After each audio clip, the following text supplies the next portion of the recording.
오늘 하나님께서 우리에게 주신 말씀은 시편 121편 1절부터 4절 말씀입니다. 시편 121편 1절부터 4절 말씀입니다. 제가 봉독하겠습니다. 내가 산을 향하여 눈을 들리라. 나의 도움이 어디서 올까? 나의 도움은 천지를 지으신 여호와에게서로다. 여호와께서 너를 실족하지 아니하게 하시며 너를 지키시는 이가 졸지 아니하시리로다. 이스라엘을 지키시는 이는 졸지도 아니하시고 주무시지도 아니하시리로다. 아멘. 여러분 혹시 인풋과 아웃풋이라는 말 아세요? 인풋, 아웃풋 들어봤어요?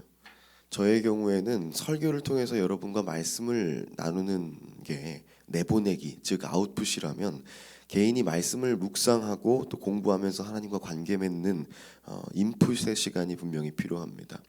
계속 내보내기만 하면 제 안에도 남는 게 없겠죠. 나누려면 계속 채워야 합니다.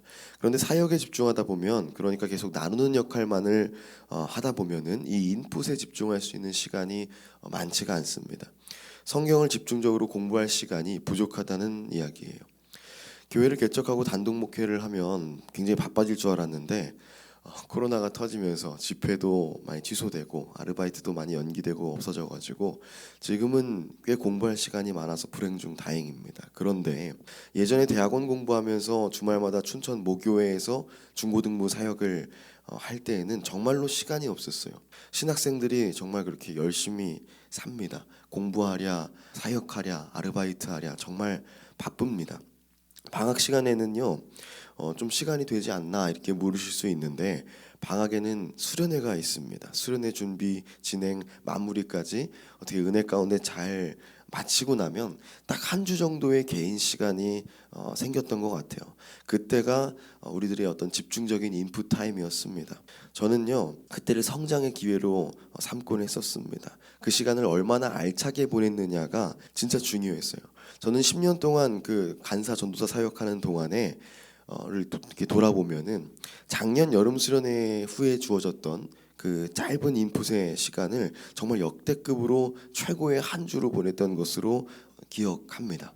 서울에 살게 된 한 선배 목사님께서 제가 교회를 개척한다는 이야기를, 이 소망을 듣고 목회자로서의 첫 발을 내딛는 것을 응원하시겠다면서 어떤 투자를 해주셨어요. 어떤 것이었냐면 무려 40만 원이나 되는 재정을 지원해 주셔서 성경 지도자 세미나 이런 거에 이렇게 등록을 해주신 거예요.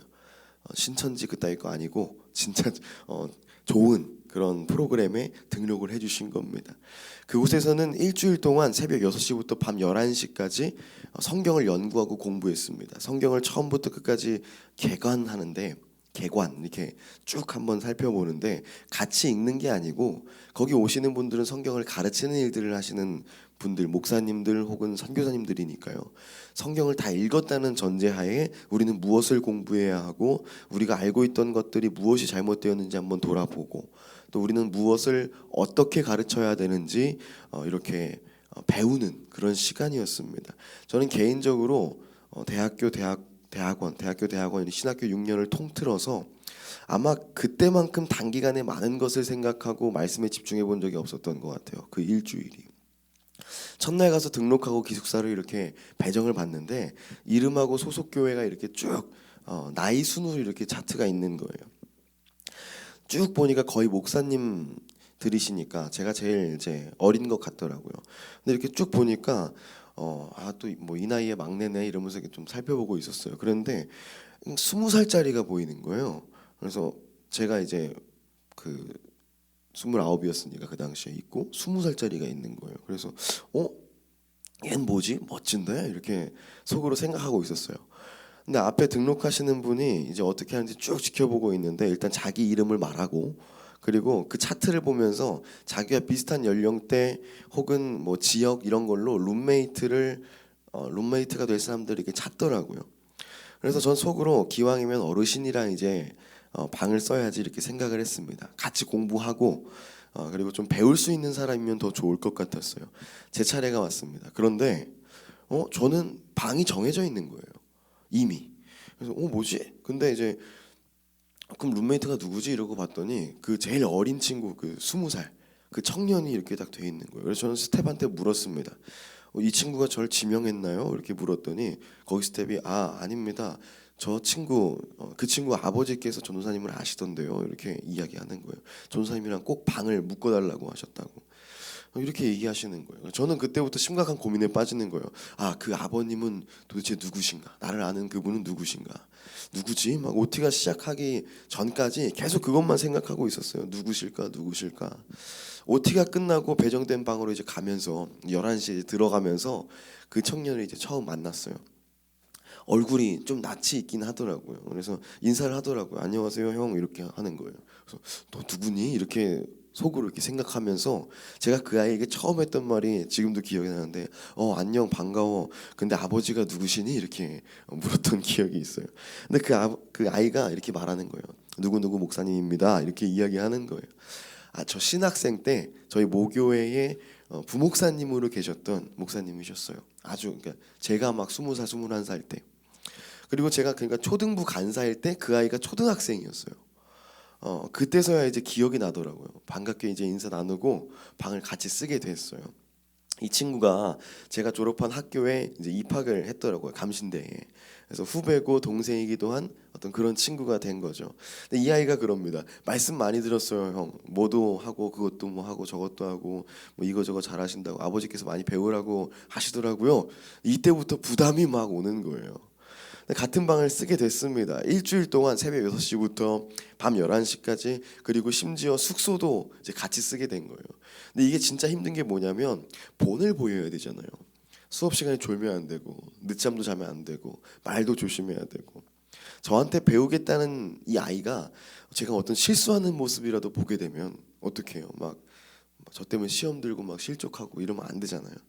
근데 일거수일투족을 뭐 좀 조심하고 누군가 늘 보고 있다는 생각하면서 정말 열심히 했습니다.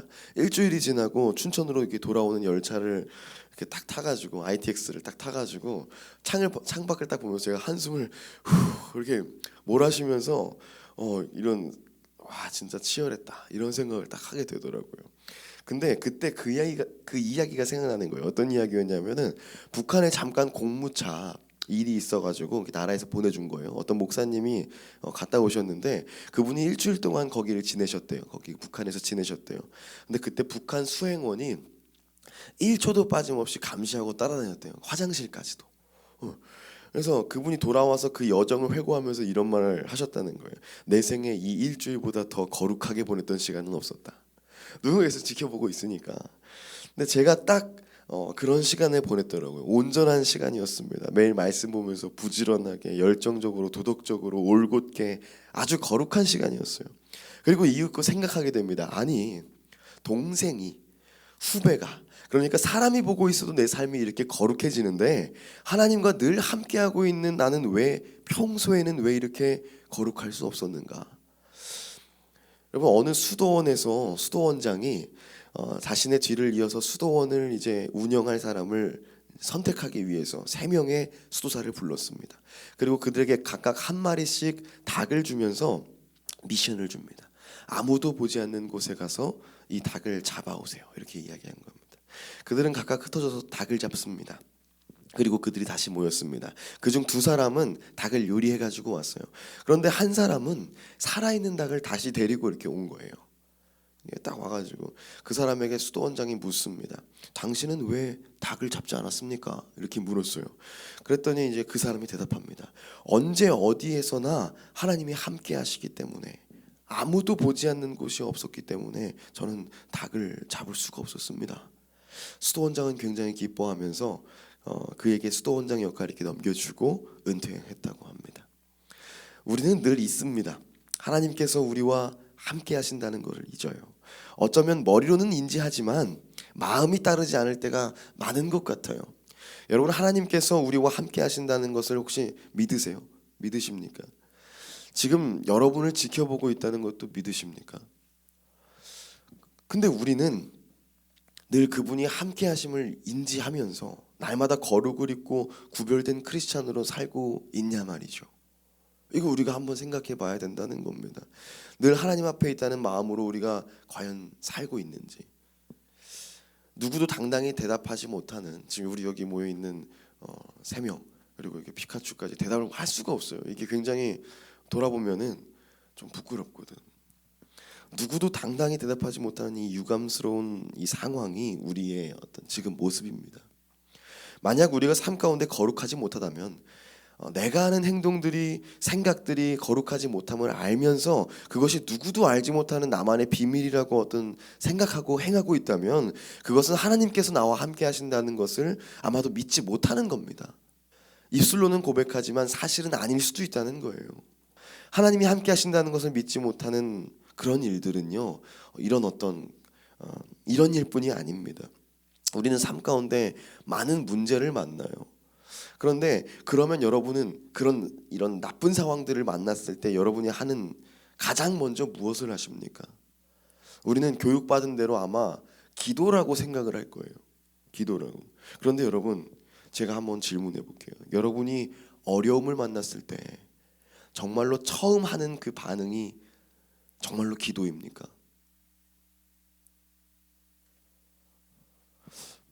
여러분, 오늘 시편의 기자는요 우리에게 말합니다. 오늘 읽을 말씀은요 우리에게 이렇게 말합니다. 내가 산을 향하여 눈을 들리라. 나의 도움이 어디서 올까? 나의 도움은 천지를 지으신 여호와께서로다. 우리를 도우시는 이가 여호와 하나님이라고 말하고 있습니다. 사실은 우리는 이것을 이미 알고 있죠. 그런데 오늘 우리가 집중하고 싶은 부분은 그 후에 나오거든요. 3절부터 여호와께서 너를 실족하지 아니하게 하시며 너를 지키시는 이가 졸지 아니하시리로다. 4절 한번 읽어줄래요?